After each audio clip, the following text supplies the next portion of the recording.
Good morning. I am Dr. Harpreet Kaur, Professor of Law at National Law University, Delhi. Today I will be dealing with Module 10 of the Corporate Law course.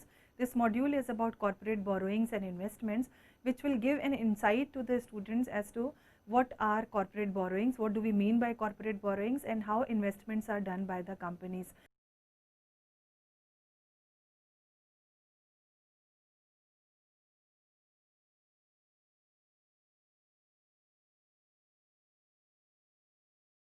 I would be referring only to the provisions of the Companies Act for this purpose. I will not be going into the types of borrowings which are governed by RBI. So, I will be focusing only on the Companies Act 2013 provisions. The objectives of this module is that to make you or the students understand how a company can raise a debt, what is unauthorized borrowing and where the borrowing is authorized or it is regular borrowing, what are the debentures, how do we define debentures, how many types of debentures can be issued by the companies, how the charges are created, what are the types of charges, what are the implications of creating of charges, what is the need for the company for a company to raise to give security on the form of charges on the assets of the company. And then lastly we will discuss how a company can invest and what are the methods and what is the procedure for investment. Now 2013 Act has made certain changes in the procedure how a company can go ahead with the investment. So, we will take into account all these changes which are made by the Companies Act 2013. Now, first of all over here it is necessary for us to understand that a company which is into a trading business or which is conducting a business has to complete its has to meet its requirements either through the share capital or it can also raise debt. Now, a trading company has an implied power to borrow, whereas a company which is not into trading activities does not have this implied power. So, there should be a specific power given in the memorandum of association of the company that it has the power to borrow money for the purposes of the company. Now, if a company is collecting debt from the public, then it has to do it through the issue of debt securities, and when these are debt securities, again the debt securities have to be listed and all the formalities relating to listing of debt securities have to be complied with by the company. A company can also go ahead with long term loans from the financial institutions and commercial banks, and in order to meet the short term needs of the finance, the companies generally use methods like trade credit, factoring, discounting of bills of exchange, bank overdrafts and cash credits. ECBs are also methods which can be used by the companies for borrowing, and they are primarily cross border debts which are raised by the companies, Indian companies from overseas lenders with a weighted average maturity period of not less than 3 years, and such borrowings they are governed by RBI regulations and Foreign Exchange Management Act of 1999. Now, it is necessary for us to understand that a company has to make a financial analysis and it has to decide about the method of fundraising, whether it should go with the raising of share capital, whether it should go with the borrowings, what is the interest rate at which the borrowings are applicable, whether the lenders are available in the market or not, what is the investors confidence on its debt securities, what are the differential interest rates from the banks and the bonds. All this analysis has to be done by the company before it decides to go ahead with raising of debt through the issue of debt securities, and investments they are also provided by the Companies Act of 2013. So, let us take the current borrowings, how many borrowings have been done by the Indian companies. So, in 2013 Indian companies they raised around 3.110 lakh rupees crore rupees through the borrowings, and they preferred to meet the companies preferred to meet their financial needs through the debt rather than through the issue of securities in the form of initial or further public offerings, and the companies they preferred the private placement of bonds and non convertible debentures to meet their needs.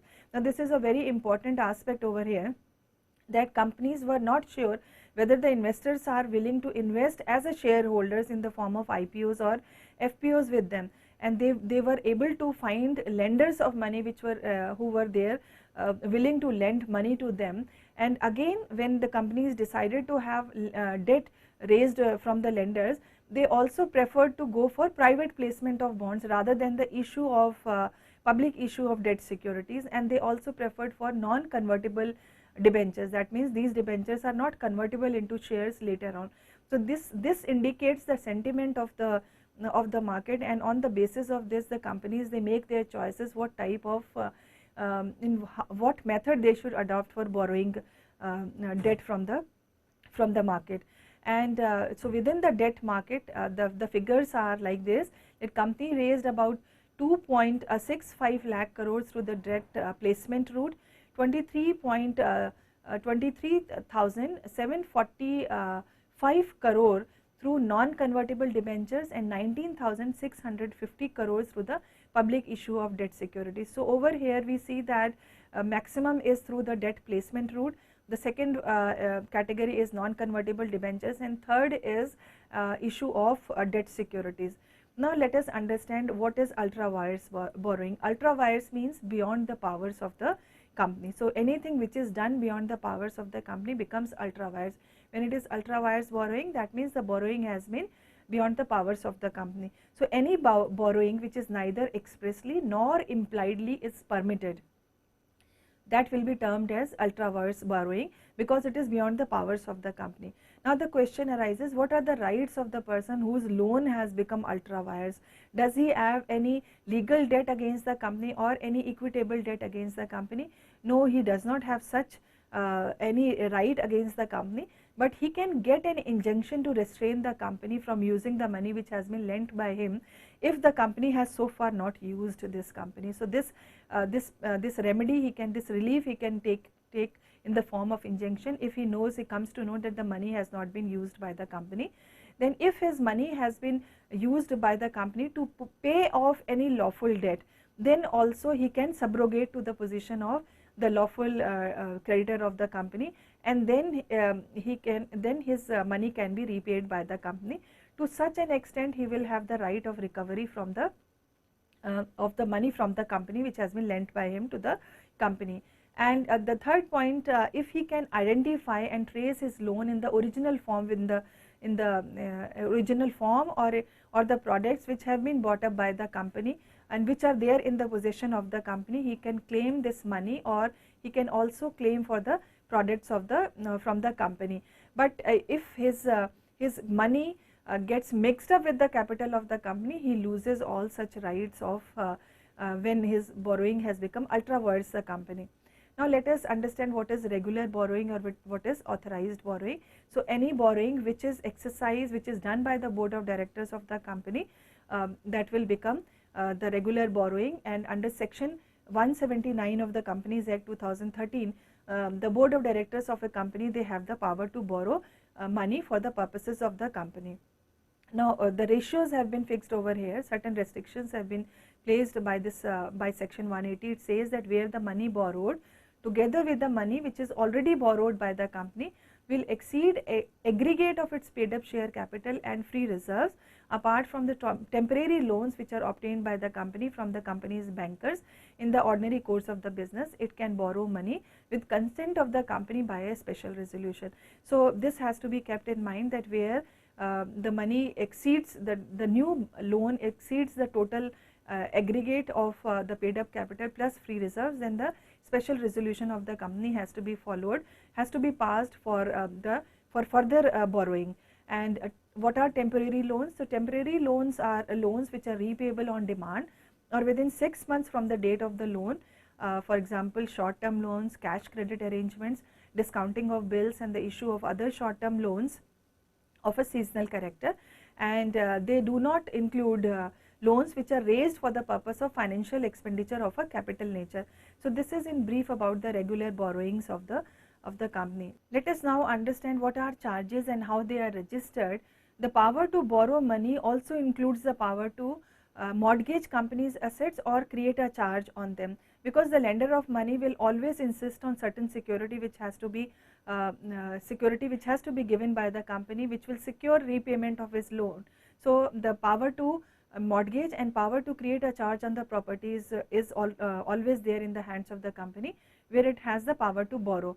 Now we will discuss about the charges, because charges come within the purview of the Companies Act 2013, and charges can be in the form of fixed charge or in the form of floating charge. Now what is a fixed charge? A fixed charge is a charge which is created on certain specific fixed property. So it is fixed on the property which is in the nature of a fixed or a specific property. Floating charge is a charge on the property which is of ambulatory nature, that is, which keeps on changing. For example, stock in trade. So a charge is fixed in favor of the person who has lent money on this property, for example stock in trade, and it keeps on floating on the stock in trade till the time it crystallizes, and that is what is crystallization of a floating charge. When the time for repayment comes, and the company is not able to repay and the lender of money intervenes, then the charge gets fixed on the property. So whatever stock in trade is available at that point in time, that will be used or that will be sold for the repayment of the lender's money, and or otherwise if the company reaches the winding up, that also leads to crystallization of the floating charge. Now all the charges which are created, they have to be registered under section 77 of the Companies Act with the registrar of companies, because the charges are created on the property. If they are in the floating nature, they are created on the property which is in the use of the company. The company is using that property and the possession does not lie with the lender. So that is why registration becomes very necessary, and Companies Act 2013 says that all charges, they are registrable, unlike the 1956 Act which had given certain category of charges which were registrable. So all these charges have to be registered, and the same property can be charged a number of times depending upon the value of the property. So every charge holder will have a priority. So the priorities will be fixed according to the registration of the charges.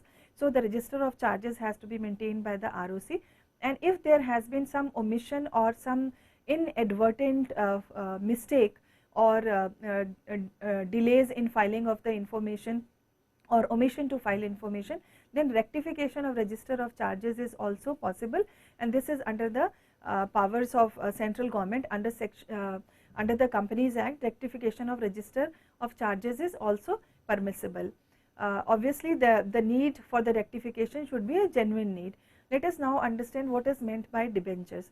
Now if a company wants to have, let's take an example that company wants to raise 1 crore debt. So company can do it in lump sum or can divide it into smaller units in order to facilitate ease of raising this debt.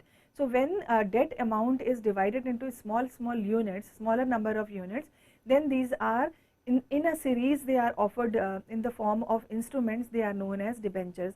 If we look into the definition, the debentures they mean a document, or debenture means a document which either creates a debt or acknowledges it. So that means it is an instrument which creates a debt for the company, against the company, or acknowledges that the company has borrowed this much of amount, and any document which fulfills either of these conditions will become a debenture.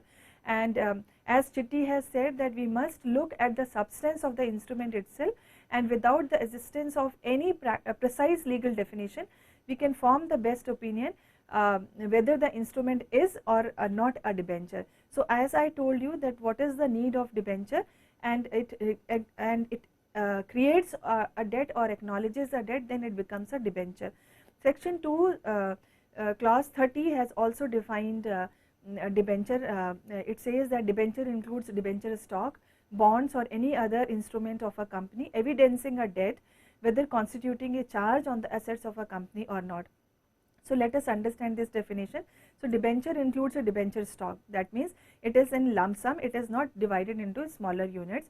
It can be in the form of bonds. Bonds is a term which is used in a layman's language, but over here it is also mentioned so that there should not be any confusion that debentures also includes bonds or any other type of instrument which is giving this evidence that the company has taken a loan, and it may create a charge on the assets of the company or not. So that means the debentures can be secured loan, or it is also possible that they are also unsecured loan. So debenture holders are not compulsorily secured creditors to the company, they can be unsecured creditors. So whether they are secured or not depends upon the terms and conditions of the issue of the debenture. Now, so debentures can be secured, unsecured, they can be single debenture in the form of stock, or they can be perpetual debentures. So, perpetual debentures are debentures which are for lifelong. Otherwise, every debenture has a term. It can be for 5 years, 7 years, 9 years or 10 years, 11 years, depending upon the terms and issue of the debentures, and then they become repayable. Then the company has to redeem those debentures. Whereas in the case of perpetual debentures, such debentures they continue going on, continuously going on. The debenture holders, they get the interest, and the company is under not any obligation to redeem these debentures. So, these were the different types of debentures, and where a company is issuing debt securities in the form of debentures, the number are exceeding 500, then the company has to appoint debenture trustees. The role of the debenture trustees will be to take care of the assets of the through which the debentures are secured, and they have to take care of the repayment of the of all the debenture holders, and whenever the repayment becomes due, they have to see that the company is always in a position to repay the debts. Then there can be debentures which are convertible into shares also. So, they can be optionally convertible debentures, they can be compulsorily convertible debentures also, giving an option to the or not giving any option to the debenture holders to convert themselves into the shareholders of the company. Now, let us now understand loans and investments by companies under section 186 of the Companies Act 2013. About the investments, it says that a company is restricted that it should not make any investment through more than 2 layers of investment companies. So, there can be only 2 layers of investment companies. And now, what is an investment company? An investment company is a company whose principal business is the acquisition of shares, debentures or other securities. So, this is the definition of investment company, which is given by section 186 itself. Such a restriction does not affect a company from acquiring any other company incorporated in a country outside India, if such other company has investment subsidiaries beyond 2 layers as per the law of that country. Second, a subsidiary company from having any investment subsidiary for the purposes of meeting the requirements under any law or under any rule or regulation framed under any law for the time being in force. So, this restriction is not applicable where the acquisition or the investment is in the form of acquisition of any other company which is incorporated in a country outside India. So, this is what the new section 186 under the Companies Act says, that it is restricted to not more than 2 layers of investment companies. Now, section 186 has also limited the power of a company regarding loans. It says that a company shall not exceed 60% of its paid up share capital, free reserves and securities premium amount, or 100% of its free reserves or securities premium account, whichever is more for loan purposes. So, this the cap has been put up on the loans, that how much loan can be raised by a company, and this section says that this restriction applies when a company directly or indirectly gives loan to any person or any other body corporate, gives any guarantee or provides security in connection with the loan to any other body corporate or a person, and acquires by way of subscription, purchase or otherwise the securities of any other body corporate. So, over here obviously the limit, if the limit has to be exceeded, then the prior approval of the company in the general meeting by passing a special resolution is required if the limit has to be exceeded. Now, let us look at what are the formalities for the companies over here. A resolution has to be passed by the board of directors in their meeting with the consent of all the directors present at the meeting. Prior approval of the public financial institutions concerned will be required, where any term loan is subsisting.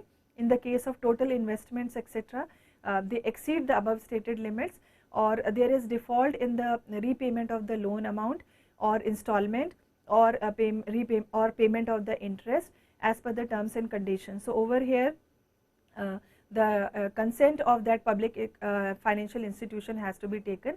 The company is required to disclose to its members in the financial statement full particulars of the loans which are given by the company, investments which are made, and the securities or guarantees which are given, and the purposes for which they have been given by the company, and also purposes for which they will be used by the recipients of the loans, that also has to be disclosed. and a loan should not be given at a rate of interest which is lower than the prevailing yield of 1 year, 3 year, 5 year or 10 year government securities closest to the tenure of the loan. And company in default has to default of the repayment of the deposits or payment of the interest is restricted from giving loans, and a register has to be maintained by the company of all the loans and advances which are made by the company. Now, there are certain exceptions to section 186.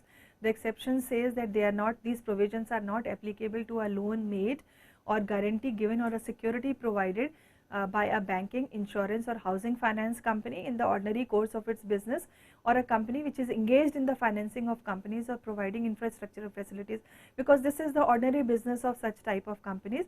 It does not apply to any acquisition made by a non-banking financial company registered under RBI and whose principal business is acquisition of securities, and exemption will be available only for its investment and lending activities, and also by to any acquisition which is made by a company whose principal business is the acquisition of securities, or it will also not apply to any acquisition of shares which are allotted under section 62 of the Companies Act 2013. So, these are certain exceptions which are given under the section. Let us now understand section 187 of the Companies Act 2013, which is about investment of companies to be held in the names of the companies, and this is perfectly acceptable proposition that all the investments done by the company should be in the names of the companies only, because these are the investments of the companies. Only in the case of holding and subsidiary relationship, where a holding company is holding shares in the subsidiary company, then the company can have shares in the names of its nominee, because the minimum shareholder number of the shareholders have to be maintained.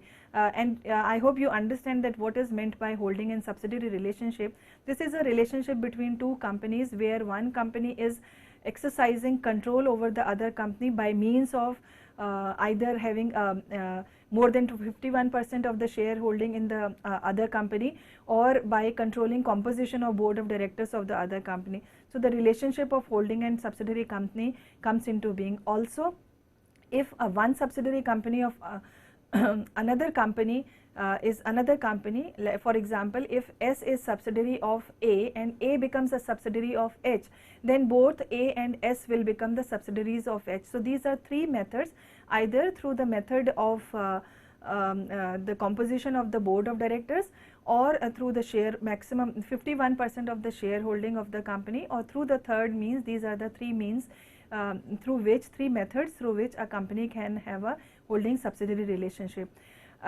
Apart from this, a company, for the purposes of collection of dividend or the interest, may hold its securities or shares with the or investments with SBI or any other scheduled commercial bank for the purposes of facilitating the collection of dividend and the interest. And it can also transfer it to the SBI or any scheduled commercial bank. It can hold it in the name of the SBI or any other scheduled bank, but where after the transferring it, if within 6 months the transaction is not completed, then the then retransfer of the securities are done in the name of the company itself. So, this has to be kept into mind. And also the companies can also transfer their securities for the repayment of the loan as a security to any other person, and then can get it back to them in their own names when they have repaid the loan. So, these documents or the instruments can be used by the company as a security for the loan also, and they can also be transferred to SBI or other scheduled commercial bank for the purposes of collection of dividend and the interest. And the company has to maintain a register for it, otherwise it becomes very difficult for a company to know how many investment it has made and what investment are in the name of any other scheduled commercial bank, or they are given as a security to any other person. So, a proper register has to be maintained by a company under section 187 in order to give a clear picture about the investments done by the company. Let us now take certain examples. First example which I will take is of Tata Steel. This is about issue of non-convertible debentures. So, as we understand what are debentures, when we say they are not non-convertible, that means they cannot be converted into shares later on. So, they have to be redeemed. So, they will have to be redeemed, that means the repayment has to be made by the company to the debenture holders. So, these were 2% non-convertible debentures. That means the coupon rate or the interest was 2%, and the yearly yield to maturity was 9.80%, and the total amount which was made by the Tata Steel was about 1500 crores, and these were issued at a discount on the face value of 15%. So that means if one debenture was of 100 rupees, 15% interest, 15% discount was offered on the face value of 100 rupees. So this discount will make the, after this discount, the value of the face value will be, the face value will be 85% for the debenture holders. So this issue was done by the company in 2012 April, and the maturity date was 22 April. That means the term was of 10 years, and after 10 years they are compulsorily redeemable debentures. And as I told you, that coupon rate was of 2%, and this was annually payable, and the rating was AA plus by CARE and Brickworks. Now it is over here very much necessary for you to understand that before a company goes ahead with the issue of any types of debt securities, whether debts or bonds, it is compulsory to have a rating from the companies which are into rating. So that the investors, when they are investing, they come to know that what is rating is given, what rating has been given by the company. So that becomes important for the credit worthiness of the credit worthiness of the company which is taking the loan from the company. Let us now take another example of Tata Power. The Tata Power had launched perpetual debentures. Now what are perpetual debentures? As we have already discussed, that perpetual debentures which are not redeemable, that means the debenture holders will be the creditors for lifelong to the company. And Tata Power, we know that it is India's largest integrated private power utility. It launched the offering of perpetual debentures of 1500 rupees crore, and they had the joint lead arrangers or the bankers for this issue were Standard Chartered Bank and Yes Bank. So as per the debt securities issue of debt securities regulations, there should be a lead merchant banker also who should assist the company in taking the due diligence for the issue of these securities. And these debentures were perpetual in nature, so there was no maturity or the redemption, and they were callable only at the option of the company. And the coupon rate which was set up on the debentures was 11.4% per annum, with the step of provision that if debentures were not called after 10 years, then there was some arrangement was done by the company. And these debentures, they rank senior only to the share capital of the company, and this provided equity characteristics to these hybrid debentures. So they were in the form of hybrid debentures. Why we are using hybrid word over here? Because they had characteristics of two types of securities, and these instruments, they were rated by AA positive by CRISIL and CARE AA by CARE.